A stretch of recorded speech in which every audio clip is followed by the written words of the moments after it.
Tales of the Jedi. Nope, not that one, but this one instead. A Disney Star Wars show composed of 6 short stories that have nothing to do with the Old Republic era. And yes, it's true, at risk of sounding too much like Rodney Dangerfield, Tom Veitch, the writer of the original comics line, is given no respect. No dedicated to, no in memory of, nothing. Not a single shout out. Why? I don't know. You'd have to ask Miss Kennedy. But for this video, I wanted to go episode by episode because I have some things to say. Some things I liked, some things I liked less, and some missed opportunities in my opinion. And yes, there's going to be spoilers.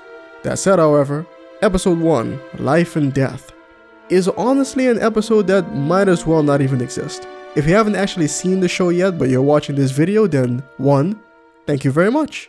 Please consider liking the video. And 2, you can just skip this episode if you want to save on time. I do have some questions about it though. We see Ahsoka as a baby. When she's a year old, her mother goes out hunting with her, which made me think, do Grootans make their women do their hunting?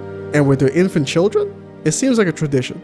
Wikipedia says that their head of government is a queen, so I guess they have a matriarchal society. However, exactly how advanced is their technology? They're obviously a spacefaring civilization, yet their villages are an odd combination of modern and primitive.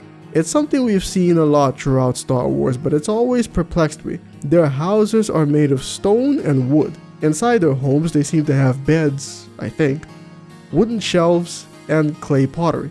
But they do have some lights and powered sliding doors. I wonder what the power grid is like, or if each hut somehow produces its own electricity. I don't know, questions for another day I guess. So anyway, they go out hunting. They shoot a deer creature. Ahsoka's mother tries to teach her a lesson about death and killing, puts the creature out of its misery, and while they're getting ready to take it back to the village to feed people, a sort of saber-toothed tiger attacks them and ultimately kidnaps Ahsoka. Now at this point I was thinking, alrighty then, we're about to get some kind of moralistic conundrum about the cycle of life. This tiger is probably taking Ahsoka to feed her own children. Ultimately, for something to live, something else needs to die. Ahsoka's mother may have to kill or starve this tiger and her children to ensure the survival of her own. At the end of the day, survival requires selfishness, and everyone else's lives are forfeit if it means looking out for me and mine. But no. Now the tiger licks its wounds, Ahsoka coos at it, and the tiger just decides to bring her back to the village. Now as far as I remember, Ahsoka's never shown to have any particular aptitude for the beast trick technique. Force users are known to have natural talents. Bastila Shan and her battle meditation, Darth Sidious and his force lightning. If Ahsoka was able to do this instinctively as an infant, then she should be stupidly good at it as an adult Jedi. Am I missing something? Maybe I am. Let me know in the comments. But anyway, the wise woman, I guess, sees this and says that Ahsoka is Jedi, which is interesting because the Togruta at least seem to see Jedi as not just a religion, but almost like an entirely different species. Episode 2, Justice. You ready to die like your pappy? Things start to get a little bit interesting here, and political. We see a young Dooku and Qui-Gon Jinn go to a planet to mediate, as Jedi are known to be employed to do. It's still an open question whether or not they're actually paid for this service and by who. The Jedi have to pay for all that stuff they have somehow, but that's a different video for a different day. The son of the Republic senator of this planet has been kidnapped by his own people, and the Jedi are here to secure the transition. It's revealed that the town is so impoverished due to the senator's policies. Thus, the entire town was driven to commit this crime out of desperation. Ra's al Ghul was right. Create enough hunger and everyone becomes a criminal. The lady the Jedi speak to suggests that maybe the senator was a good person once upon a time, but not anymore. I guess the Republic doesn't enforce term limits upon their senators. You either die a hero, or you live long enough to see yourself become the villain. There's a lot of Batman in this episode, isn't there? But anyway, they find the kid and even he agrees with his kidnappers. And he's not even coming down with a bad case of Stockholm Syndrome. Oh my god, he's burning up! Am I burning up? Gotta sit down. Okay, oh my god, I'm getting sick! Guys, clearly Charlie's coming down with a nasty case of Stockholm Syndrome. The senator shows up with a whole gaggle of soldiers because of a snitch. Why? She was hungry. Create enough hunger. An impasse is reached and a firefight ensues, during which I was like, You're holding back, Jedi. I get that you don't want to use Force, but look around you. These people you claim you wanted to protect are dying. What will you do? After the senator decides to go full Dick Dastardly, Dooku decides to take the gloves off and proceeds to try and force choke the senator to death. He force pushes the other soldiers, so they're fine, but this senator though? He's meat. Dooku's tapping into the dark side and has immediately lost any semblance of self-control. You either die a hero. Qui-Gon makes the senator's son intervene in order to snap Dooku back to his senses. The son tells his dad how much of a dickhead he's been, the son promises to help the town, and leaves with his father. Dooku asks the question we're all probably wondering. Will any meaningful change come of all this? As a highly optimistic person, I say probably not. Episode 3, Choices. The choice is yours. We see Dooku and Mace Windu teaming up on their way to retrieve the body of Council member and Jedi Master Katri. Or at least that's what they've been ordered to do. To Windu's dismay, however, Dooku is asking a lot of questions. Rightfully so, because it appears as if no one but Dooku cares to investigate the incident. A Jedi Master dies.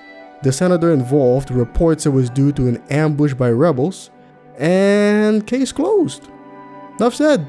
Just take his word for it. Why would he lie? So the senator takes the Jedi out to the crime scene, and in my opinion, the story becomes all too predictable. The senator's guards killed her, of course. That's why he's acting all skittish around them. Once it's revealed the senator is killed, a fight ensues, the Jedi win, they're called puppets of the Senate, kill the man who says it, and then interrogates the last guard standing. The senator's corruption is revealed.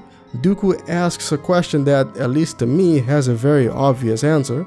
He asks why they left the senator alive after killing Katri. Well, obviously to champion their own political agenda that probably involves making it so their planet and its resources can't be sold to off-world corporations. Then Windu asks why didn't they bring this to the proper authorities?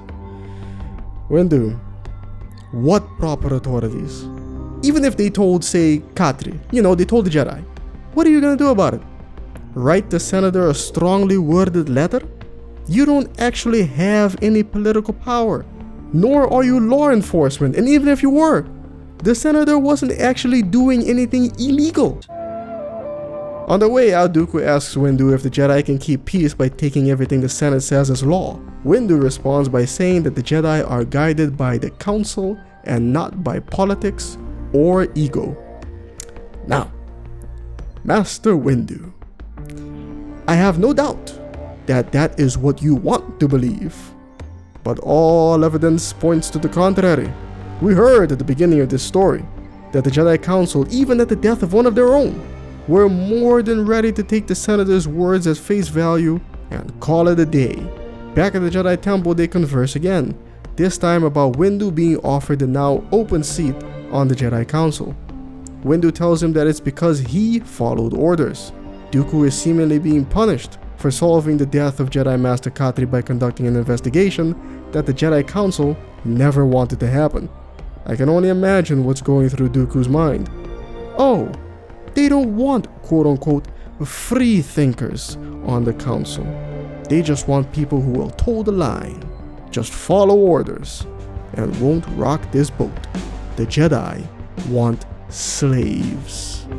Episode 4, The Sith Lord.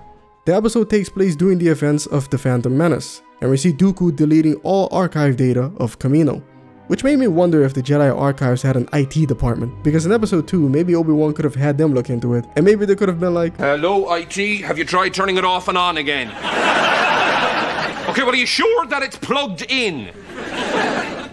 Okay, well, I'll be up in a minute. yeah, something was deleted. We don't know what it was, but Jocasta is off her rocker because the archives are most definitely incomplete. Unfortunately, the space has since been overwritten, so we can't restore the data. Sorry. Have a nice day, Master Kenobi. But it seems like they don't, so moving on. It becomes apparent that Dooku is noticing the Jedi becoming more and more dogmatic. At this point, Qui-Gon has fought Darth Maul, reported this to the Council, and the response was basically this. Ah yes, Reapers. The immortal race of sentient starships allegedly waiting in dark space. We have dismissed that claim. So of course, from Dooku's point of view, they fail to take things seriously, and Qui-Gon is killed. Dooku refuses to attend his funeral and says it's time to let go, because what choice does he have? That's what the Jedi are constantly screaming at people to do, isn't it? Let go. Just let go. Let go of anything and everything you could possibly care about.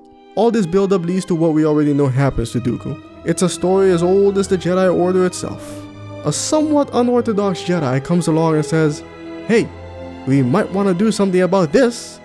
And the Jedi say, No. and then it's surprised Pikachu face when that somewhat unorthodox Jedi leaves, tries to find another way, and or falls to the dark side.